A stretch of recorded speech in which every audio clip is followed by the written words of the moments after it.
remember telling him that you wanted Josh Jr. to stay behind, but once you all got down there? I've never told that guy. I don't even know him. You don't even know him? You never told him anything? No.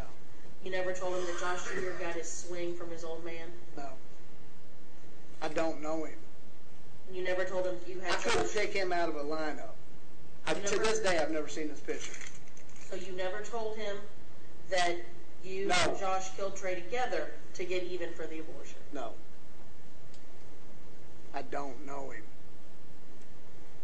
This is a highly publicized case, and a lot of people just want to get on it. Some people just can't help but talk, right? Oh. Some people just can't help but try to get their 15 minutes? Well, every one of them wanted to try to get out. I know that. I read that in every one of them's statement. Every single one of them wanted help with the end of their sentence or with their sentence calculation. But you are denying telling them all those things? Right. Okay. Nothing else? Cross-examination.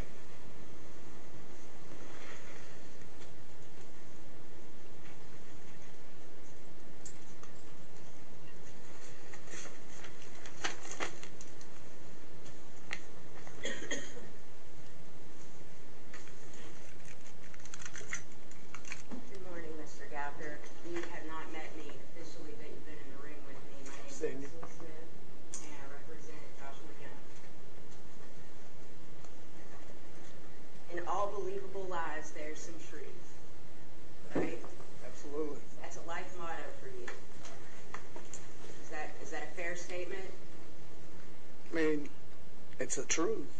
In all lies, there's got to be some truth. Otherwise, people won't believe it. Any of it, right? You have to answer. Yes. That's right. If it hadn't have been for you calling detectives in Alabama, Joshua Young wouldn't be sitting there right now. Is that fair?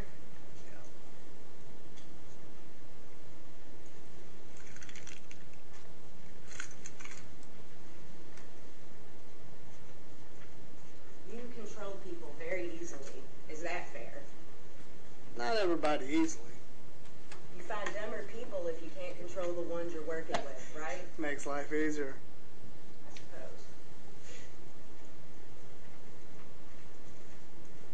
Is tell the truth code for tell a lie? Yeah. There are some things that you do to convey that message. Sometimes you got to say it over and over until they say the right fucking story, but yeah. And that's what happened in Alabama on the phone? Yeah. Is tell the truth. Yeah. I need you to tell the truth. Yeah. And your loyalty lies with me. Mm-hmm. You're real big on loyalty, aren't you? Yeah, it appears. And they know everything? Yeah. Angelique had no idea you were going to call her that night. Is that right? No, nobody did. Okay. Not that night. Okay. Let's just kind of go back through time, okay? How many times did you ask to see the body at Liberty? Till somebody let me. I don't know. And it was, I want to walk up in person, and then it was talk about a picture, right? Yeah, I knew that. Well, he said they wouldn't let me go down there. That was the coroner's decision, right? I don't remember. Another person had to be consulted with before that would be permitted, right?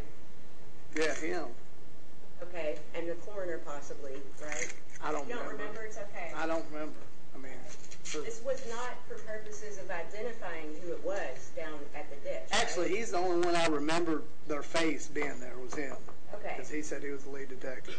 You agreed with the prosecutor that you talked to a female detective, right? I did. I just can't remember what she looked like. Right. So you believe us when we say, yeah, you talked to this lady. Yeah, in a room with Amanda. Okay. You insisted Amanda remain for your interview. Yeah, I just didn't want her out running around. And the detective just let you do that? Yeah.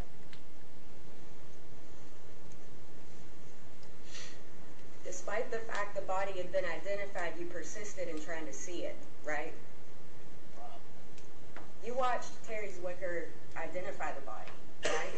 Yeah. You watched Amanda react to Terry Zwicker's reaction. Yeah. right? Yeah, I was next to Amanda. You wanted to see what you did in broad daylight. Is that fair? And the facial imprint in the ground. Well, I could tell that at night. You couldn't see it. But you didn't see it in the daytime before, did you? No. Went back down there the night of the visitation to look at it again, right?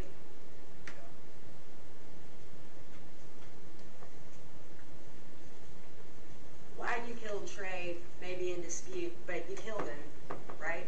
Yeah. You planned on killing somebody when you were sitting in prison. I didn't think it'd be Trey. You planned on killing somebody. Yeah. You had your vendettas. Mm-hmm. More than one, right? Yeah, but Angie died right before I got out. So Josh went into CPS, so I couldn't just get out and do what I was going to do.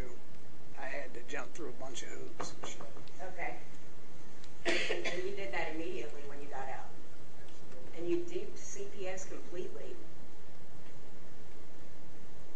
You did, right? Yeah, I You mean, convinced your parole officer you were living at an address you weren't living at. yeah, Patsy Mays, is that your aunt? yeah, Okay.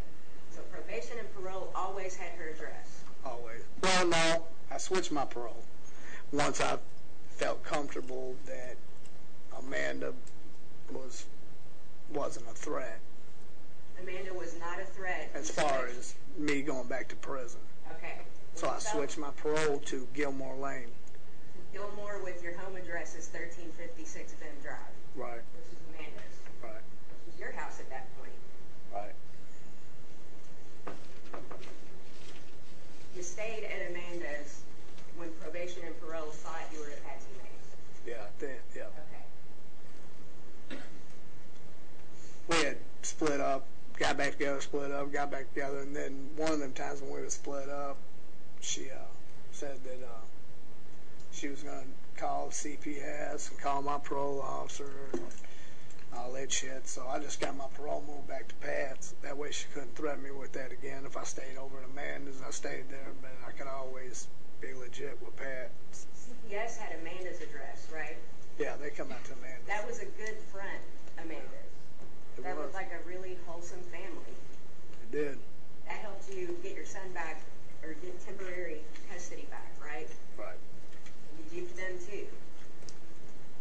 So we're talking probation and parole, moving on to CPS. That took some time, right? They weren't just going to let you have The it. CPS did. The parole officer didn't. He was pretty much a rookie. You know what I mean? Said that he had never had nobody on that was locked up for as long as I was at one time and shit like that. And I appeared to be straight with him, you know, and he believed me, so he really didn't mess with me.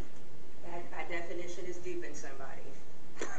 Well, then I duped him. Okay. It just took a little longer with CPS. You had to jump through. No, not really. I think after that very first meeting, they believed me. They, you know, I cried and shit like that. They believed me. Okay. But for years, Angie and all of them told them what a monster, you know, I was a monster and all this shit. So they It was a fun challenge for you to just walk right in and calmly turn the superficial charm on, right? They liked you right away. Most people like you right away, right? yeah. But my life is built on passion. It's either, you know, real good, real bad, real funny, real something. But it's real short. When you went to Liberty, you knew that, number one, you had to show your face at that school, right? Or Absolutely. you were going to jail and you knew it. You Absolutely. knew Terry Zwicker would be standing there talking all about you, right? You Absolutely. saw him get in Russ's car and talk to Russ, Detective Russ, that is, correct? Right. You knew who he was I could have told talking you that about. conversation without ever hearing it. Okay. You saw him do that right away. Yeah. The moment that he got in the car to talk to Detective Russ, Detective Maroney, the lady that you can't remember what she looks like, starts talking to Amanda and then to you, right? She talked to Amanda first Right. while I was outside smoking, waiting. Seemed like fucking forever. And then I went in there. And then? I went in there, and but I told her I wanted Amanda to come with me, and she was like, that's cool, just don't talk. And she was blonde or brown. That would totally taint the investigation if you're hearing what one another's saying. Yeah, or it helps, depending on Either which way, angle you're coming it's from. not proper, and she acknowledged that to you, right? And she just said she didn't want Amanda to talk. Okay. You knew that you had to go up there, correct? Yeah, We covered that. absolutely. You knew that you could not be taken away in handcuffs from Liberty, right? Yeah. Because you couldn't have your 5 minutes to make people like you and get your way, whatever that I knew they wanted to put a mask on this monster. And what you did was started talking about the niggers from Bridgewood. Right. That seems to tickle you. That was herring number one, right? Yeah. You had to have a red herring. You got to. There's a reason you didn't talk about your record at Liberty. Am I right? Absolutely. You worked it into your story. Actually, You couldn't say, hey, no, I didn't. Actually, he was like, where do you live? And I was at the time, all my shit was at Cassie's, and I just brought some back that afternoon, still on suitcases on the bed, Sure, you added that later on. Yeah, and then he asked me about my home placement and why I lied about that, and I thought I was probably fucked right there. Another challenge, right? Yeah, but it was unexpected. Those are no fun. At first. Well, yeah. The two statements you gave at Liberty, you pretty much talked nothing about seeing the body and the niggers from Bridgewood. Is that fair? Seeing the body. I don't remember if I seen him before or after. I don't remember. You talked about that throughout each of the interviews that you did at Liberty. Yeah. And who you were blaming for this. Yeah. Yeah, I know that part. Yeah. Okay. He let me see from the top. That's why I asked him, let me see a picture, because I figured a picture would be up close. I knew, You didn't get to see a picture that day, right? No. Okay. And again, the whole point of mentioning the niggers from Bridgewood is to make sure you yourself would not be taken into custody. Because you can't turn on your superficial charm if you don't have the access. Right. Is that fair? You're not afraid to go to jail, right? No. I mean, you've served a lot of time, right? This wasn't about Most of my getting life. out of it or getting in it or anything else. It was wasn't about buying time is what it was. Okay. Trying to let all the dust settle and shit like that. Okay. See if we can get past this first thing. It was stupid. You pulled it off. You walked away from Liberty, right? Yeah. You had the whole neighborhood about to start a race war over this. Yeah. Paranoia was pretty high. Yeah. You named I figured there'd be other people get killed behind this problem. Did you hear that one almost did over this? Yeah, not for months, but yeah. Okay. 3 days go by. You, again, courageously, you have a big performance to do at Homicide, and you walked right in to Homicide. Yeah, well, not right in. I tried to give him an excuse. Amanda's uncle or somebody had just died that day, so I figured that would buy me a couple more days. But then That was the end of the interview. You mentioned it again, right? I don't remember. But Okay. he knew about it because he was actually at Cassie's house talking to one of them. Right. And then came down and picked you up, and you... Yeah, it was like, come on, man, just come on down. I'm like, fuck it, man. You didn't know if you'd walk back out then? I didn't think I was gonna. Okay. But you did. Well, it was more civil than I expected because of my record and everything else. I figured they'd know right off the bat. You did really well that day. That was a pretty decent performance by all accounts. Thank you. Do you remember having them laughing out loud towards the end? I don't remember, but Do you remember being told how well you did?